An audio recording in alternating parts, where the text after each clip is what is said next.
ایران کا سجیل میزائل حملہ 1000 کلو وار ہیٹ سے بھری تباہی، اسرائیل اور امریکہ میں تہلکہ۔ مشرقی وسطی میں کشیدگی ایک بار پھر شدت اختیار کرتی دکھائی دے رہی ہے۔ اطلاعات کے مطابق ایران نے اپنے جدید AI بالسٹک میزائل نظام کو استعمال کرتے ہوئے اگلی نسل کے میزائل داغنے کا دعویٰ کیا ہے، جس سے خطے میں تشویش بڑھ گئی ہے۔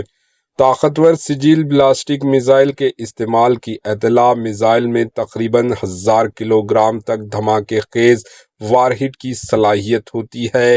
ایران، امریکہ اور اسرائیل کے درمیان کشیدگی مزید بڑھنے کا خدشہ ہے۔ اس میزائل میں 2000 سے 2500 کلومیٹر تک مارنے کی طاقت ہوتی ہے۔ مشرقی وسطی میں کشیدگی مزید بڑھنے کا خدشہ جاری ہے۔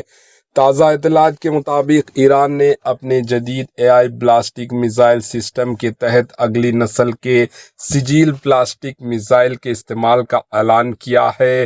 میزائل طویل فاصلے تک مارنے کی صلاحیت رکھتا ہے اور اس میں تقریباً 500 سے 1000 کلو گرام تک دھماکے خیز وارہیٹ کیے جا سکتا ہے، جو بڑے پیمانے پر تباہی پھیلانے کی طاقت رکھتا ہے۔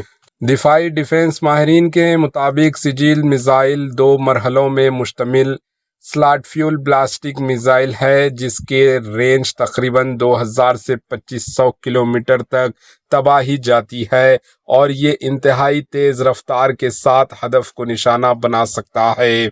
ماہرین کا کہنا ہے کہ اگر یہ میزائل بڑے پیمانے پر استعمال کیے گئے تو اس سے اسرائیل اور خطے میں موجود یونائٹڈ اسٹیٹ کے مفادات پر دباؤ بڑھ سکتا ہے۔ مشرقی وسطی میں پہلے ہی جاری کشیدگی کے درمیان اس پیش رفت کو ایک اہم عسکری موڑ قرار دیا جا رہا ہے اور عالمی برادری صورتحال پر گہری نظر رکھے ہوئے ہے۔ اس کے خوف سے اسرائیل میں تہلکہ مچ چکا ہے اور لوگ ادھر ادھر جان بچانے پر بھاگ رہے ہیں۔ Bureau report, H N news.